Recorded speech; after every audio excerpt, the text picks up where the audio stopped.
தான் உண்டு தான் போக்கு உண்டு, தன்னால் முடிஞ்சது மட்டும் பித்தியாருக்கு செய்வேன் அப்படின்னு சொல்லி ரொம்ப ஹாப்பியாக ஜாலியாக கொண்டாட்டமாக மகிழ்ச்சியாக ஆனந்தமாக ஒருத்தர் இருந்தான்னா நிச்சயமாக பிறவி முப்பு அடையலாம். பயிற்சி தேவையில்லை. பயிற்சிகள்லாம் அதுக்கு தான். ஏன்னா சுற்றி உன்னை சமூகம் பண்ண தொந்தரவுங்கள்லாம் அடக்கிறதுக்கு தான் மனசை அடக்க சொல்கிறது. தேவையில்லாத இந்த விஷயங்கள்லேருந்துலாம் விடுதலை அடையிறதுக்கு தான் நம்ம மனசை அடக்க சொல்கிறது. பயிற்சிகள் அத்தனையுமே இயமம் எதுக்காக சொல்லப்பட்டது? ஏன்னா இயல்பை புரிஞ்சுக்கிறதுக்காக. எது என் இயல்பு?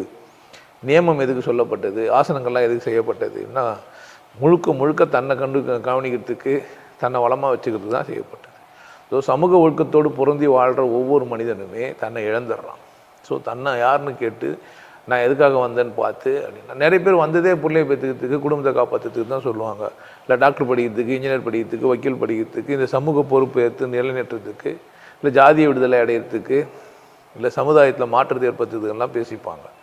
அவங்க மாற்றத்துக்கு உற்பத்திய மாட்டாங்க, அவங்கள நிறைவாக வச்சுக்க மாட்டாங்க. ஸோ ஒரு மனிதன் தன்னை தானே நிறைவாக வச்சுன்னு கொண்டாட்டமாக இருந்தான்னா நிச்சயமாக பிறவி முப்பு அடையலாம். சாத்தியமானு எனக்கு தெரியல. சாத்தியம் இல்லைன்றதுக்காக தான் நான் வெளியே வந்து பேசிக்கிறேன், இந்த பயிற்சியெல்லாம் சொல்லி கொடுத்துருக்கிறேன். சாத்தியம் இல்லைன்றதுனால சாத்தியம்தான். ஆனால் நான் சொல்கிறேன், எல்லோரும் நேர்மையாகவும் உண்மையாகவும் சரியாகவும் ஒரு மனுஷன் வாழ்ந்தால் நிச்சயமாக பிறவி முப்பு அடையிறது சாத்தியம்தான்.